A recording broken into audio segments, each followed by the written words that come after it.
This is Race Hobbs, head of programming over at the UNX Network, and I want to thank you for listening to my good friend, Jeff Kingsbury, on Strange Recon, right here on the X. Sometimes I'll start a sentence, and I don't even know where it's going. I just hope I find it along the way. You know that new sound you're looking for? Well, listen to this. Sign my name on the dotted line. Sign my name on the dotted line. All I do is a double time. All I do is a double time. Oh, I can't believe you've done this. Get ready for a surprise.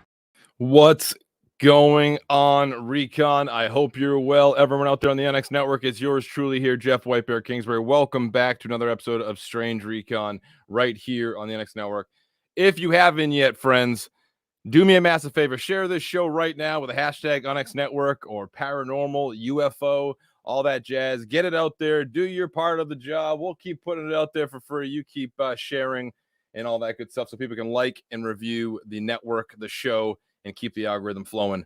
All right, as you are aware, this is a show about ufology, and if you're a newcomer, there is nothing too woo to investigate. On this episode of Strange Recon, I wear glasses and look like an arse. No, we have on legendary person from the field of ufology. Of course, that is witness and victim, I guess you could say, in the Rendlesham Forest incident. You know him, John Burroughs. Finally get him on the show, get to chat it up. All that and more after this. I'll be right back, Recon. Welcome to Strange Recon.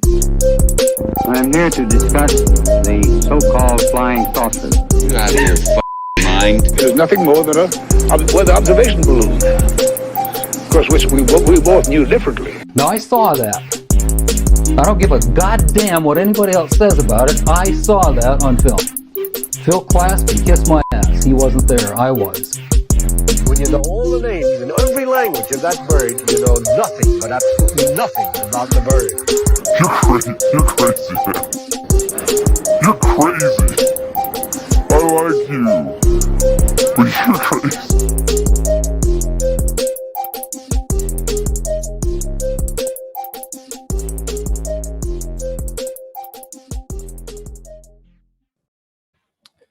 What's going on, family? Here he is, John Burroughs himself. Let's bring him on. First thing I want to say, John, welcome to the show. Thanks for having me on, Jeff.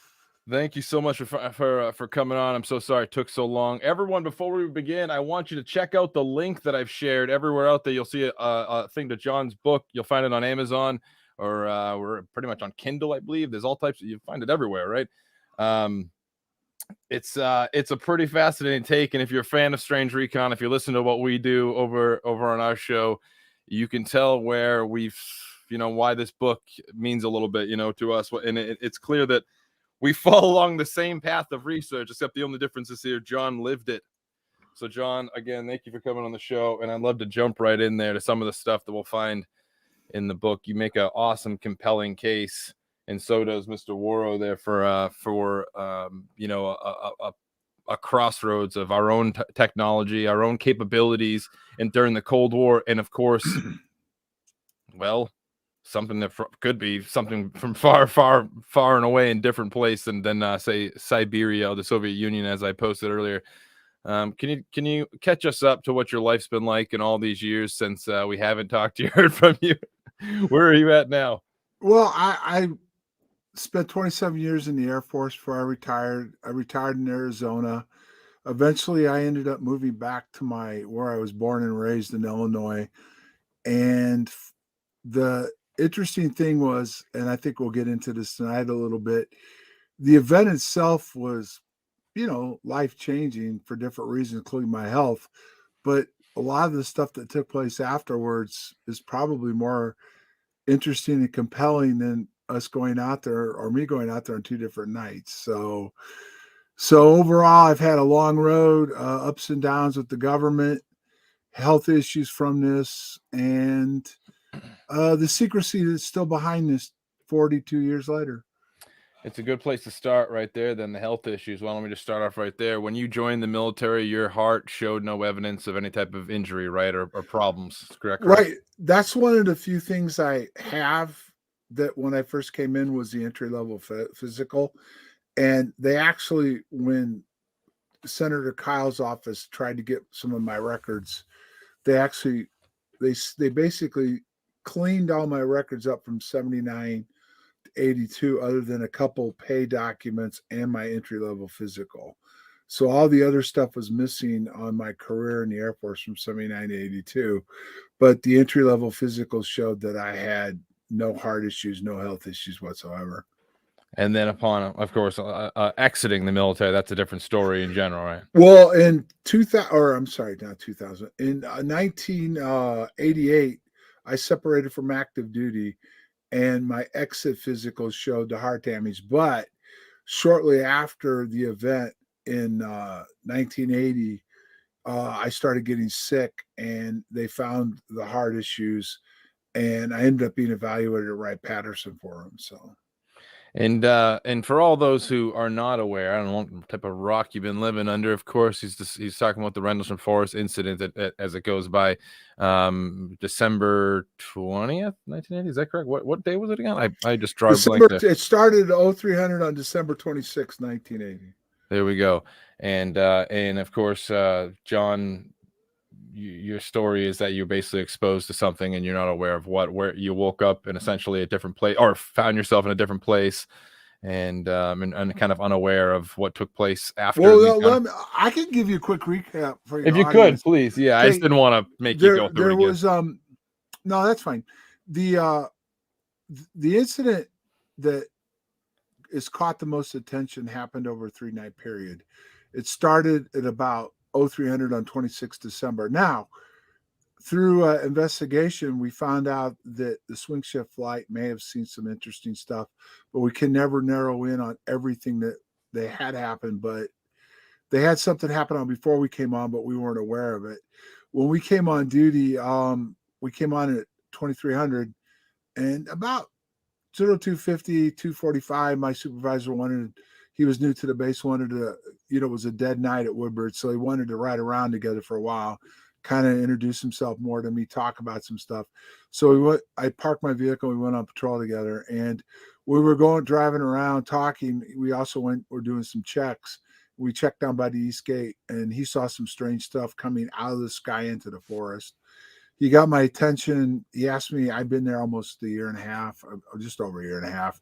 And I've been down at the gate at night when it was open and stuff, and on patrol, and I'd never seen anything like that. So we went off, we opened the back gate, went down to the end of the road.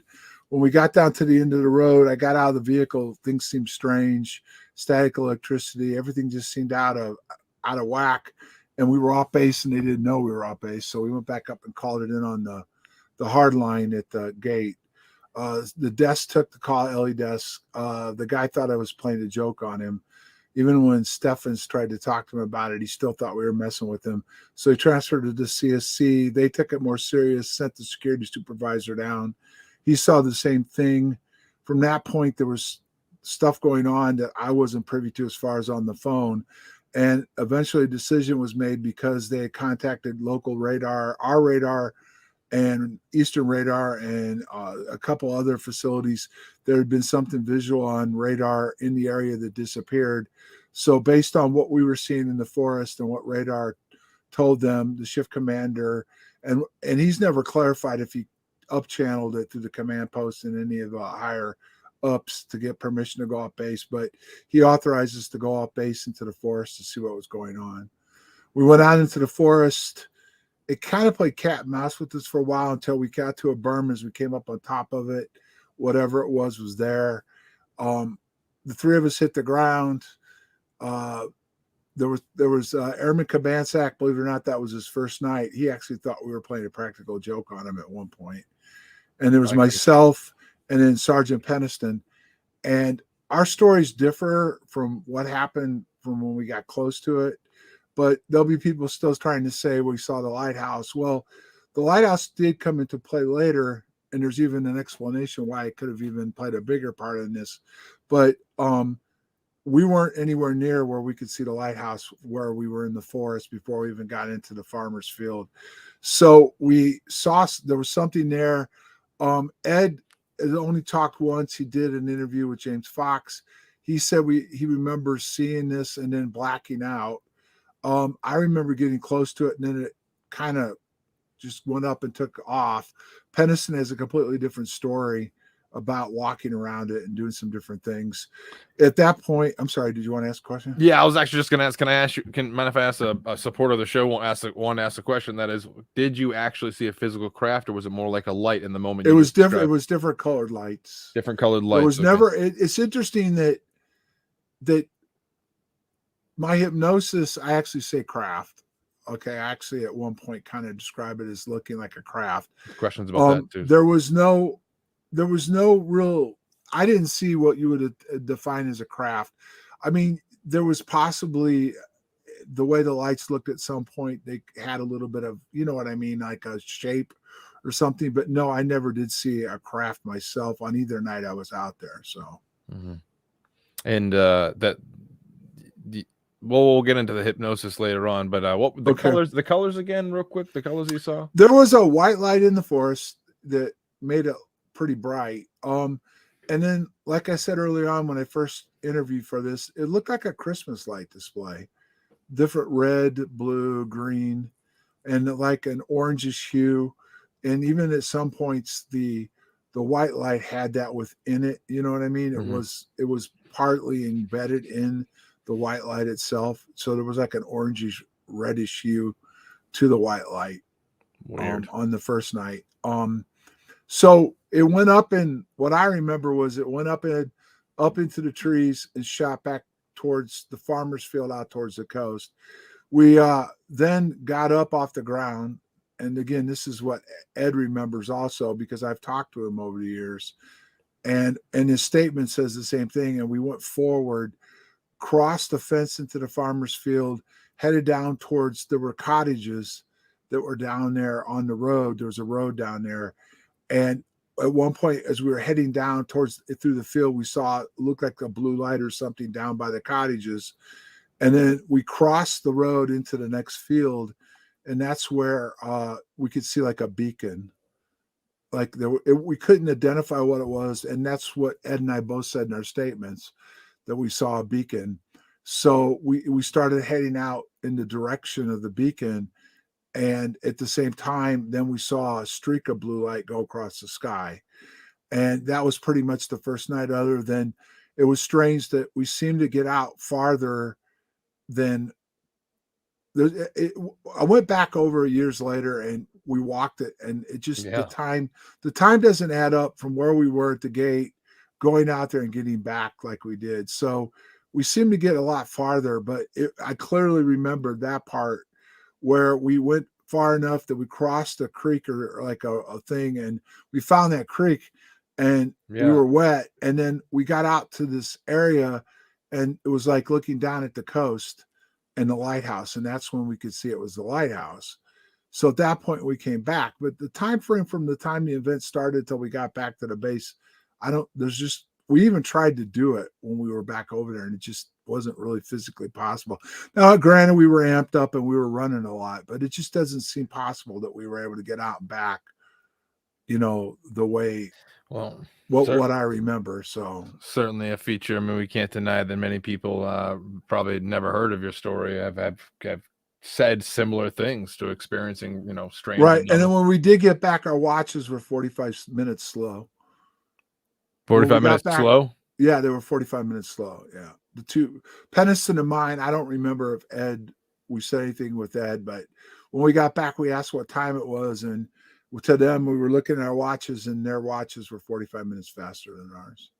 Now, Penniston, his story goes into a little bit of different, and I don't want to, I'll have one day, maybe I'll talk to him. I don't want to waste your time with that, but just for the people that don't know the story, he claims to have been much closer to this object in high detail. This I will say, okay. And people can research this for themselves. Right. I don't want to make he started out with, and we actually have uncovered some more interviews he did in the early 2000s that we're going to come out with later, where he basically started out with, in a statement, which he tried to downplay and say that was written for him. But he did a different interview where basically we all got close to something, and that was it. Now, over the years, then he went into how he went up, got up, walked around it, took notes in a notebook, saw glyphs on the, called it triangular craft. And then that was at the 20-year mark. The notebook didn't come out right away. And then the 30-year mark, he came up with that he touched the glyphs and he got a binary download. Yeah. Yep. So this is all there. It's all been added on to. There's other facts about the binary that he supposedly wrote in his notebook, and the date in the notebook was wrong. That he supposedly was writing on when it actually happened, and there's considerations that he may have done notebook later and wrote the date off the memo to match the memo. But and then the codes themselves were found on an ancient site 3 years before he actually showed them to ancient aliens, and they were exactly to the same coordinates on the ancient site that he gave on his notebook. And the thing was, the binary you're talking about. Sorry. The binary codes, Okay. And the thing about that was the people that found that, it wasn't me. They were looking at the China site because that was a little bit unique compared to the other ones that he had named, in the codes. They found the China site on this ancient site, and then from there they found all the other codes that he used it also on the same site. And from what I understood was his excuse was the site must have been hacked. So there's some discrepancies on what him and I and Ed remember. Yes. Can I ask, because it seems a little like maybe because I can relate a little bit. Does it seem like a little possible that he's looking at you as someone that he outranked then, and he's still trying to pull that same type of mentality today? Because it seems like when he describes the scenario, he well, I was in charge. I was the one that did. Like he has this tone about. Yeah. Okay, yeah, because it seems like it's almost trying to dismiss anyone who. Well, but the interesting thing about that is he's tried to downplay Ed and my part in this, because Ed and I can't corroborate his story. First of all, he tried to write Ed completely out of it. He left him behind, but then he slipped up on an interview with Jimmy Church saying that Ed was right there with us when we encountered it the first time. And so I've never changed. People have always said the story's changed. His has changed. I've always stated the same thing. This is what I remember. And then I've been attacked for that I'm holding back something, or I'm a government something. But honestly, from the very beginning, I told everybody what I saw, what happened. And I was the one that was running the forward part about it didn't happen on the night the memo said it did. And a bunch of stuff went on, including the fact that Halt tried to cover up that Adrian Bastins and I were out there on the third night. And that finally got proven that we were, and that we actually went forward and had an interaction with something. So, I mean, I can only say this about what happened to me. I've told the same thing from the very beginning till this day. And his story has evolved. And yes, he was in charge. I was glad he was in charge. I don't hold any remorse to that. I was glad he had to talk to the leadership about it when we went in and stuff. And I don't have a problem with him still acting like he was the big shot, out there at the time. But the issue I have is the story doesn't fit what happened, is my point. I got you. Let's skip ahead then a little bit now. I'm sure people kind of get the gist of that. It's a rather remarkable scenario to be found, and you're pulling security, or at least you're policing a military installation. Something appears to either gone down or perform something in the sky. You go out there, and then you're only confounded with mysterious, ambiguous things happening to lead you into something that might have actually been legitimately, mind altering, if you will. That's a crazy scenario to be in. And from there, I'd like to kind of jump, if we could, because I have such a limited time with you, John. Then you start. This starts a time period afterwards where you are the center of attention for a lot of people. Everyone from those that are into writing fan fiction about UFO stuff to legitimate spooky government people. And your book makes a pretty compelling case that that there were individuals interested in you for a while to see what happened after your interaction with this thing, because there were medical issues that are physiological issues that happened because of this. Can you speak on the very first time you feel that you interacted for the first time with a spooky individual? And I think you know exactly what I mean by spooky individual. Well, yeah, but there are some other things that happened at the time didn't add up. Like at the very beginning, I went to Wright-Patterson, where you find out years later Wright-Patterson is the leading base for exotic technology and all that. So I was evaluated there, and that's all the testing that was done there is classified. So that's the interesting thing. My eyes were evaluated, and there was damage to them, and the doctor asked me if I'd been exposed to radiation. That was down at Wolford Hall in Texas. And at the time I was like, not that I'm aware of, and come to find out years later I was. Then you had the whole factor that this was always screwed up. The orders for Bentwaters, I didn't leave Bentwaters early, but I did get hidden in Korea for a year with Halt, and Williams was my boss in PACAF over there when the story of the News of the World broke. So there was people start, and here's the interesting thing about that. The memo should never have probably gotten out, but it did. It got released. And then the News of the World ran the story. Then a bunch of people started. There was already 3 people over there. Jenny Randalls, Brenda Butler, and Dot Street already knew about it from the first night. Actually, 3 nights later, there was a story told to them at a New Year's Eve party or something 4 nights later about something happened. So they were already looking at this. And then the memo got out, and then names started getting dropped. You know what I mean? Because the memo didn't describe names. So somehow our names got leaked out. And then from there, CNN called me, and he came out and talked to me. He was a correspondent for special assignments. So he knew some stuff already, it seemed like.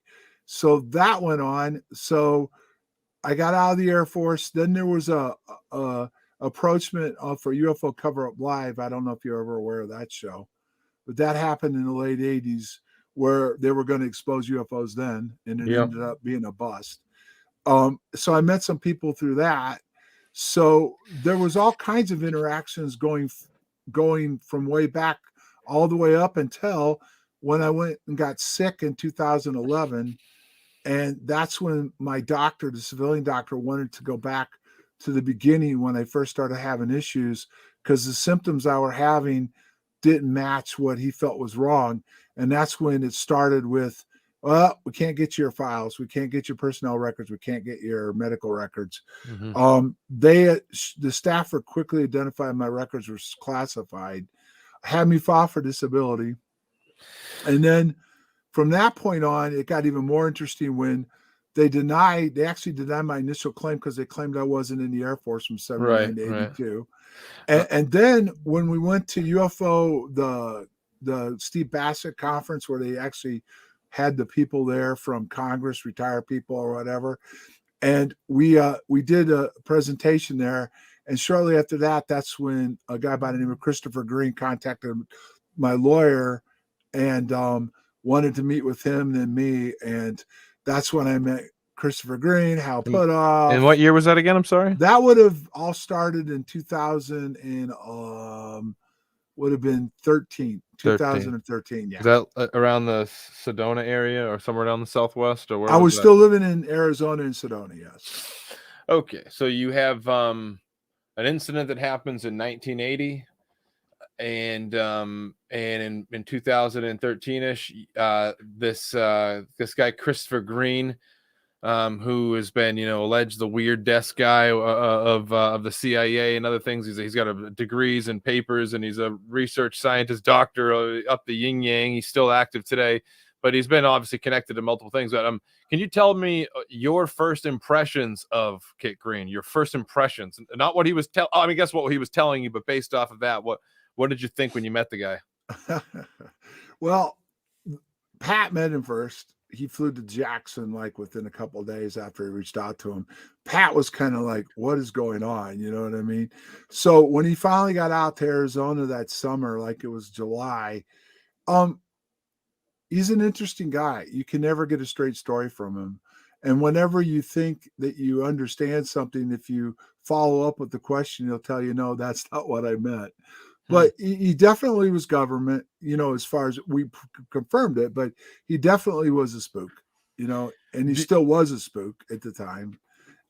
And he definitely had interest in the damage to my heart, and they wanted my DNA. They wanted to have my heart looked at closer, and then they wanted to do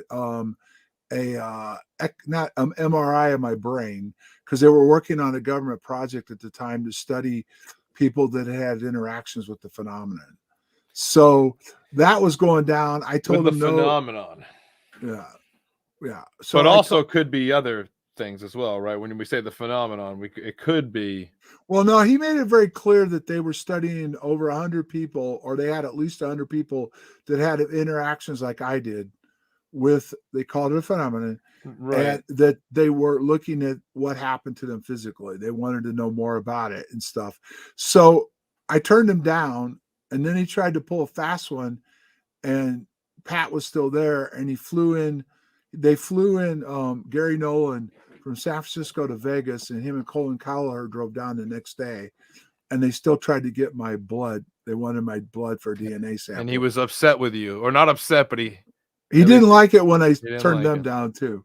Right. So then we went down the road of, he wrote a letter that later became classified to the DOD/VA, telling them what to look for, what my problem was, which as soon as they got that, everything went light speed with surgery and everything. So they knew what was going on at that point. Do you feel that you owe an allegiance to these men because he possibly saved your life? You saw my book. I don't owe him anything as far as an allegiance. I'm grateful that they interceded. I'm grateful that they helped me, but I'm not their boy toy. And you know what I mean by that. I'm not there to be their calendar child so I can go up in front of Congress or do all these other things, because ultimately, and we could get into this, I think what their really goal is to get more funding for an exotic technology that they're working on. Well, there we go. Great segue. So if at the time you first meet him, he tells you it's for the phenomenon. This is 2013, or people that interacted with it. There was not at all any mention whatsoever of just like the, you know, like what your book goes over, the case that you guys put together of the radar or microwave or laser technology. There was no, nothing like that at all. Never mentioned. No. The only time we got into it a little bit was about the damage to my heart, what it could have caused it, including terahertz radiation. And he actually went on above top secret after the government settled my case, admitting I was injured in the line of duty at Rendlesham. He actually went on above top secret, laid out like 3 or 4 paragraphs of what happened, which was unexpected because they were supposed to keep it all quiet and they didn't. He actually went public with it. Yeah, and this is, I guess, ultimately speaking, you don't have to answer this question. You can tell me to shove it up my arse if you want. But you're not covered like 100% in the sense that that's not what I mean. I mean, when you actually finally started getting treatment at the VA or help from the VA coverage from there, did you have to get something else in the form of disability, or do they actually say it's an injury directly out of the Rendlesham Forest incident? Or was it like, would they say, you know what, we're going to give you... Well, have you filed disability? Oh yeah, it sucked. I have a similar but you story. You understand what it is. My case was based off of Condyne, Green's letter, which was classified, nice, and other things involving Rendlesham and the incident itself, to include Colonel Halt and General Williams got in the middle of it. So the actual settlement documents that came back list the documents that were presented to the VA on the injury and when it happened. And they accepted all that as evidence and granted me the disability off of the incident itself and the documents that supported the incident and what would have injured me. Gotcha. Okay. Yeah, no, I guess, I mean, I'm so familiar with how bad the VA is. I'm still not being covered for something. Well, can you believe that? Now understand this now. It takes years to get this done, right? Yeah, I mean, I'm 2.5 years. I'm on year 12 or so. Yeah, I filed for disability through Kyle's office. It would have been in the June of 2012, and the whole case was settled in January 2015. That's how fast everything happened. Once And they- it all had to do with the people behind the scenes and everything else was going on and how they did not want this to explode. Gotcha. Can we talk real quick about, because I know we got to jump around a lot. I apologize, but like I said, limited time here. Let's talk about when you're on base and you're there a year before this incident goes down. We're going way back then. I know it's boring to you. You've talked about it so many times. One of the things other people have said about that post, that installation, was there was already kind of like this like range Johnny ghost like myth or something that was being passed around about certain areas of the post.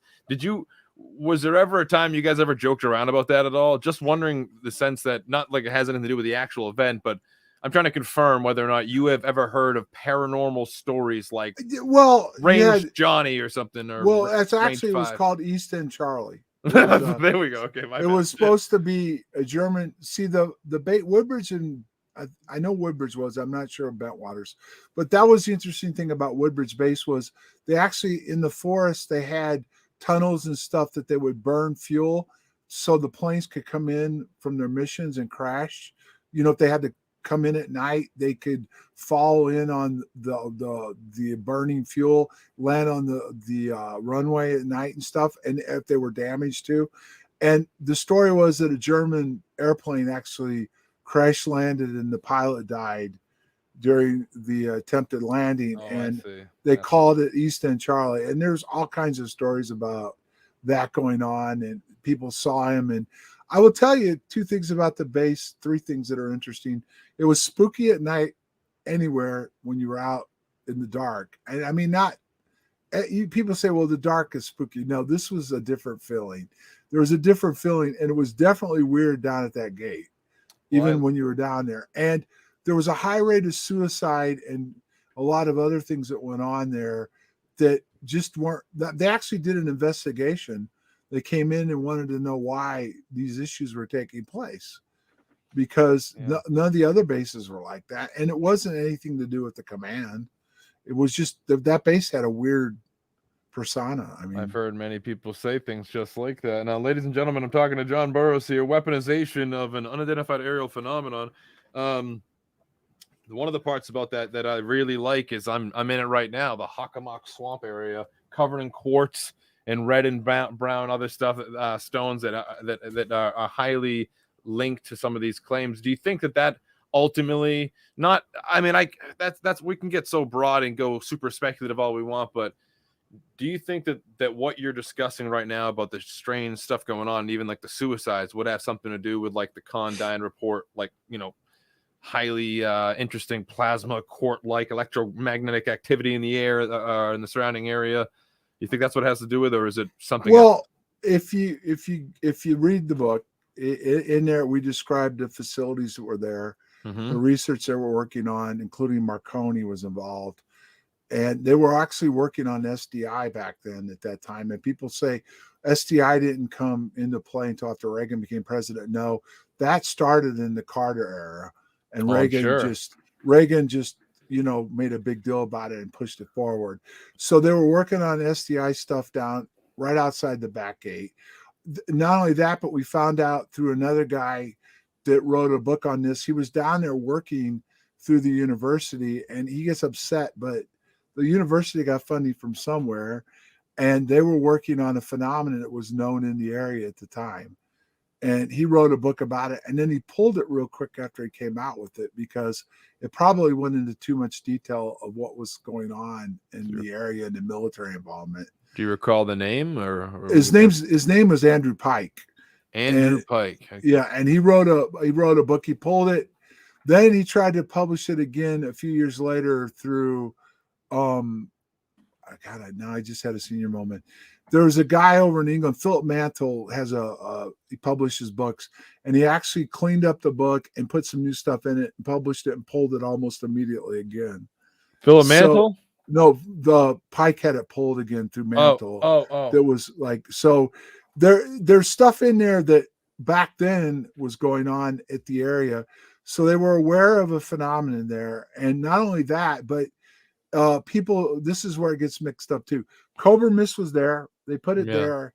They were working on it. There was inland interference that kept it from working properly. They brought in, as a last resort, a team from SRI, Stanford Research Institute, who came in. Then they abruptly shut it down, but SRI stayed.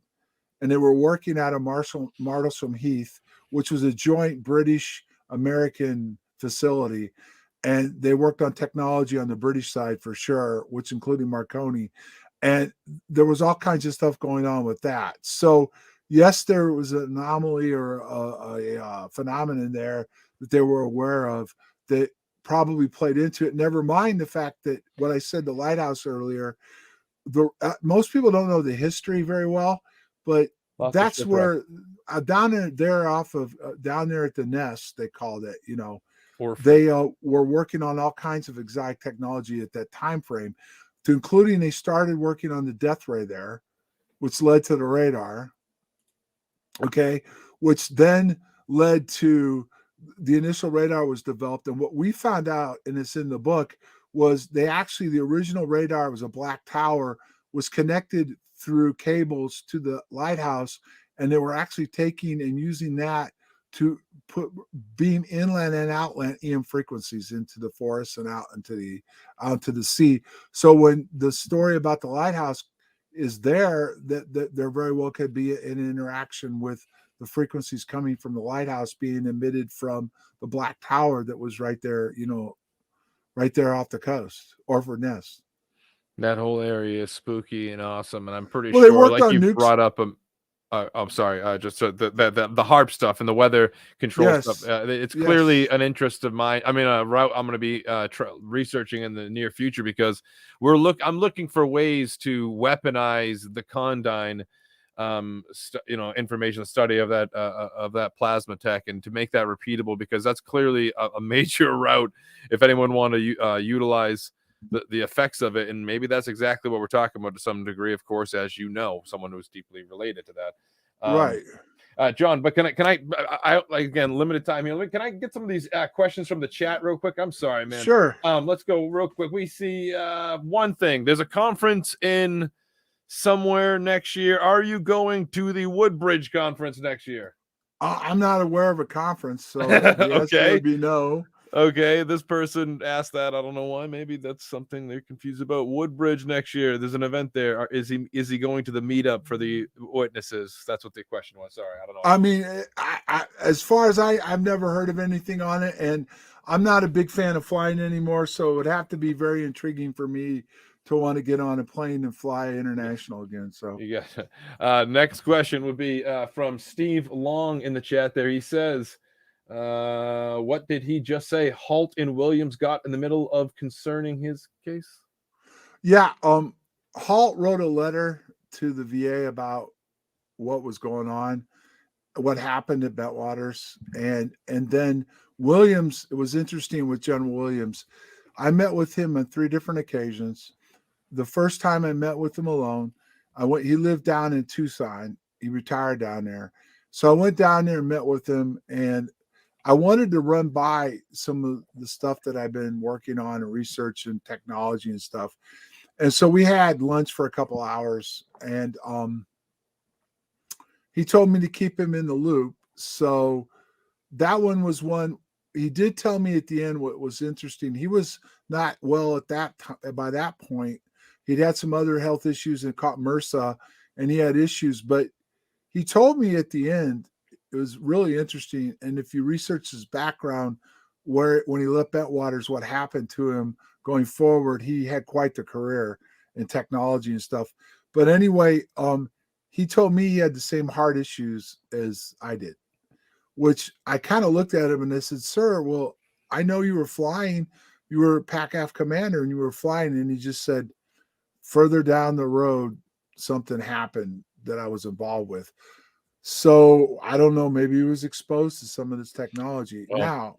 Now going to the next phase, met with him again. Peniston was in Arizona at the time. So we took him Condyne and we took him our FOIA that we had from the government agencies. And he looked at all that. He goes, wow, there's a lot of paper here. And he goes, I said, yeah, but there's one more. And he goes, you don't have stamp, do you? And I go, yep. So his eyes got big. He goes, what do you got? And I showed him the Condyne report. And he looked at it and he goes, wow, I never thought that would see the light of day. And I said, okay. And he says, all right, you got 5 questions. So I said, okay. I said, I want to know about the frequencies and stuff in the report. And he looked at me and he said, I'm a fly-by-wire pilot. I said, the F-16 is not a fly-by-wire plane, and you flew that. And plus, you told me last time you have an engineering degree. You understand what this is saying or what it could mean. And he looked at me and he said, nevertheless, question time's over. He said, what can I do for you? And I said, well, we're trying to further this, going forward. So he said, I'll help you. He was friends with McCain. So what he ended up doing was, and now Halt found this out when General Williams died. He claims the daughter told him she was holding on to documents, and he had given her some documents to hand carry because she worked up on the Hill to give to McCain personally on what went on to the staff up there. So he got involved that way. And then he also came and visited me the night before my surgery at the VA facility in Tucson. So yeah, he did get involved. He did help and stuff. And he actually allowed us to use this name in our inquiries too. So he's obviously a key figure in this story. And I, that lack of evidence, I know a lot of people don't like to go by that, but when you see what some of these individuals are working on, that's why I'm really interested in your case, John. And I always have been, because it seems the people that spend the most time talking about you or that case or that type of occurrence have also spent their time in aerospace working on stuff that does that stuff. And to see that then suddenly a spooky doctor shows up and wants your blood, and then eventually starts saying publicly, like in your book, I don't want to give it too much away, but the quotes from Kit Green, I think, are phenomenal. About these, him feeling like he's hit a dead end, like with because it looks like it could be done by human or scientists. You know what I'm saying? Well, anyway. Yeah, but here's the key to Green. Okay, he said that different times, and he says, and you have to listen to these spooks. Mm-hmm. He doesn't rule out, because at one of the interviews he didn't rule out there was something else going on.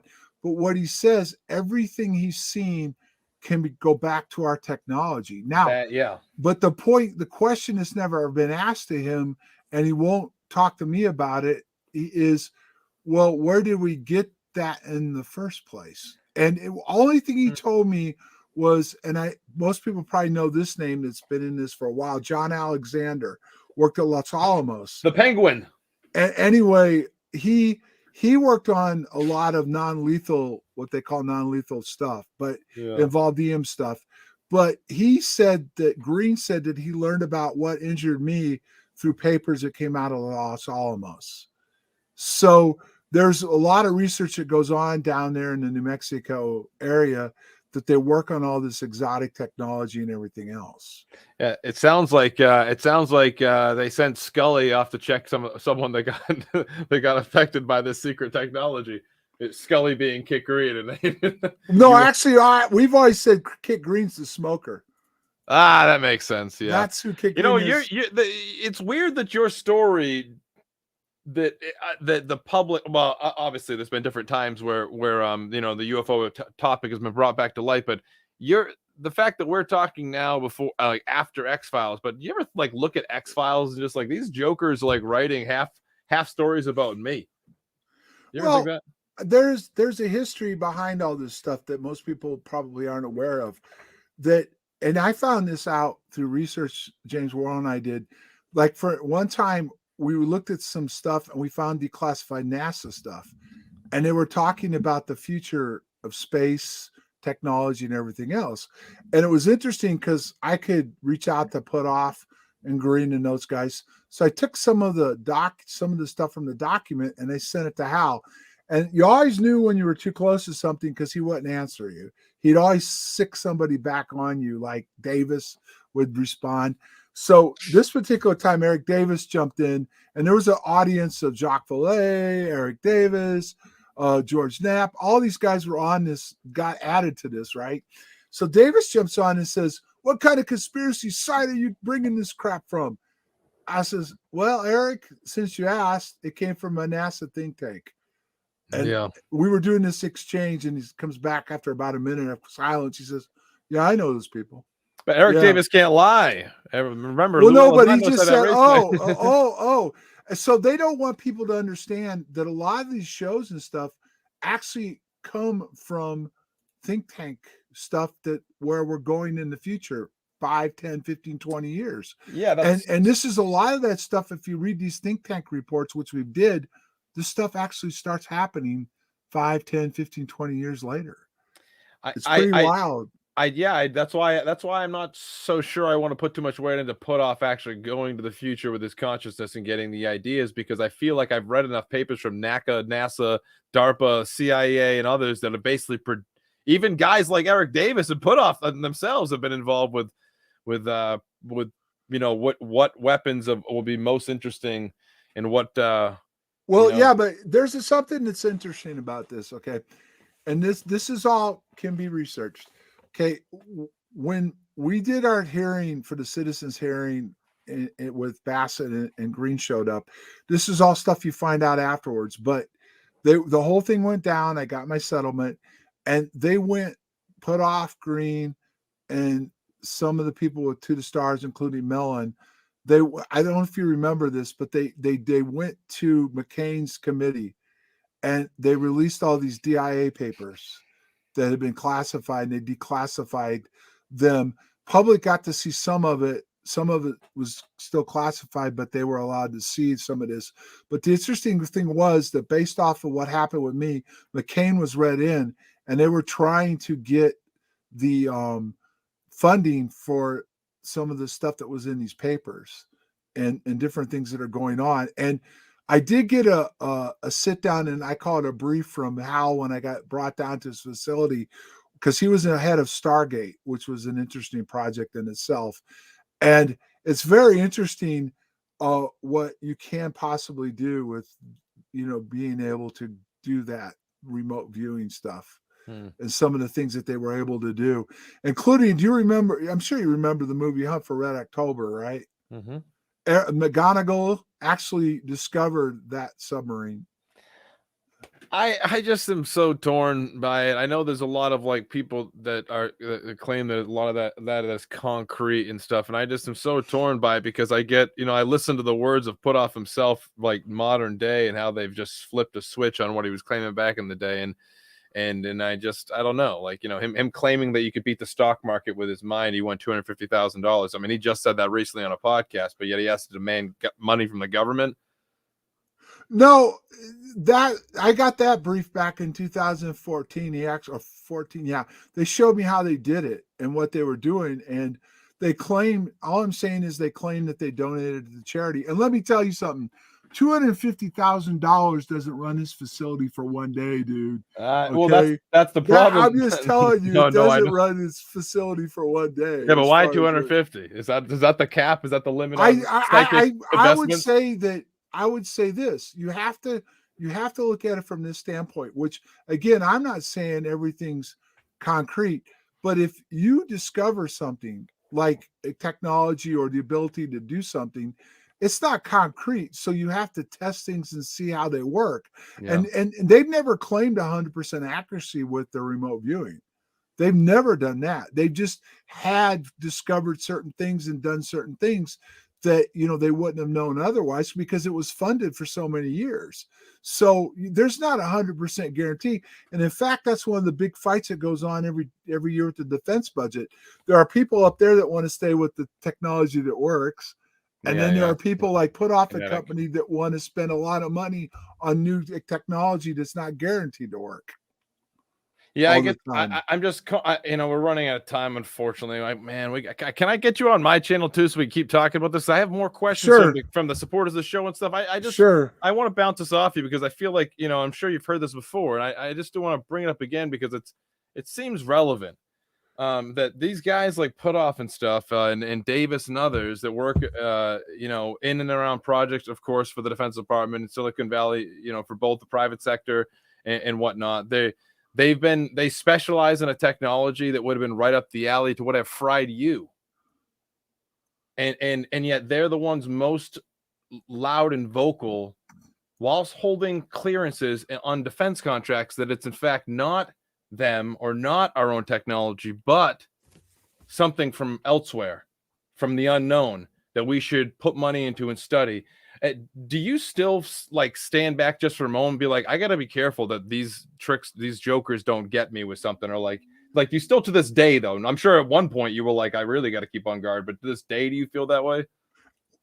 Kind of elaborate on what you mean by these tricksters. What do you mean? Like what like? Well, how... not trick. I mean jokers in the sense that, like, for instance, it is completely illegal if I work for the Defense Department on a government program or something to develop a weapon. It's completely illegal for me to say anything at all whatsoever. To even respond is against protocol.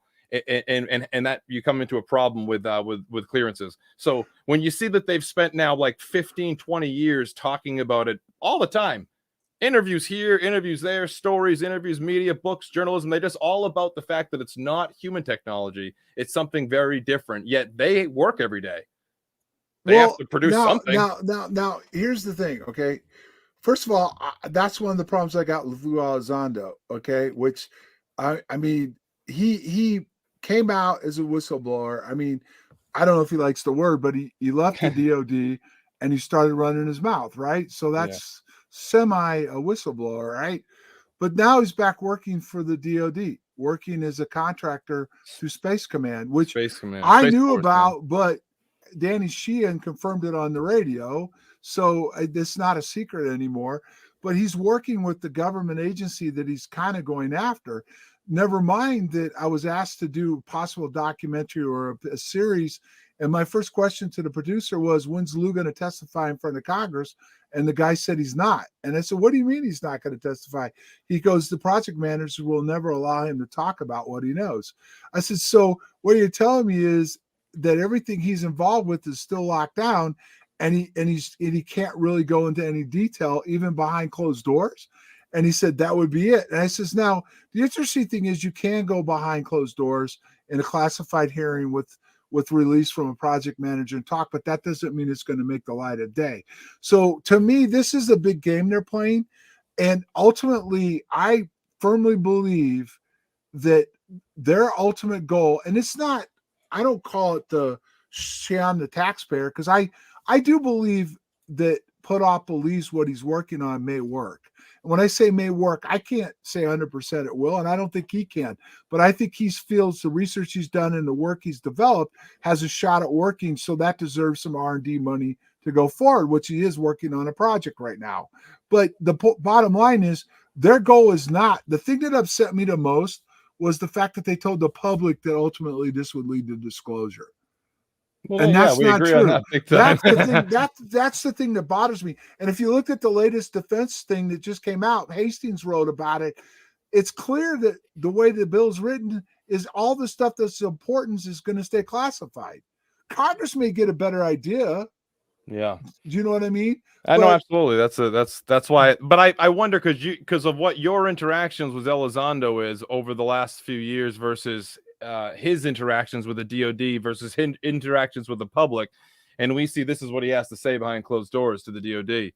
Once again, this many years in, if he's still afraid to use the term UAP in an unknown fashion, well, he's being really good at it. Thanks to John Greenwald over the Black Walt, this email came out to show the correspondence between him and the Pentagon. I say close attention to the bottom part there. Our collective purpose is to eventually establish an unclassified database of the community of interest for people that see these things in the sky. And the cases that he's referring to, of course, that they've used are Navy personnel reporting UAS, Chinese militias, and drones.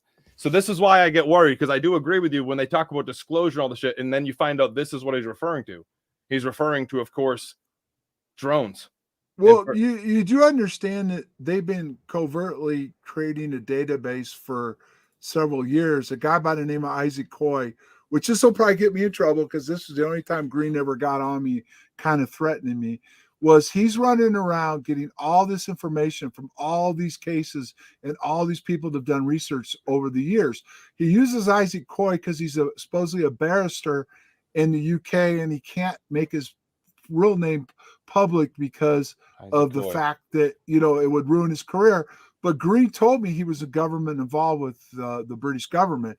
So they are putting together a database to include what Bigelow did when he bought all the MUFON stuff. So they're putting together a database and all that other stuff. But again, this is not for disclosure. This is to further their research privately to get the funding they need to develop the technology to further a weaponization, for the Department of Defense. This is not what the ufology group or the UFO community says is disclosure. It's been 5 years, folks. Yeah, it's not disclosure. disclosure. We're no year closer than we were 5 years ago. Okay? We're gonna get John. If you would please come on my channel over on YouTube or the other side. We'll have a full longer one. Talk about this specific stuff. Okay, that'd be can great. you send me a link or whatever? I will, absolutely, ladies and gentlemen. Please buy John's book. It's on Amazon right now. It's great. I think you guys put together a great case. Thank you for tuning into the NX Network, everyone. Please stay tuned for Jimmy Church up next, right here on the X. Thank you, John.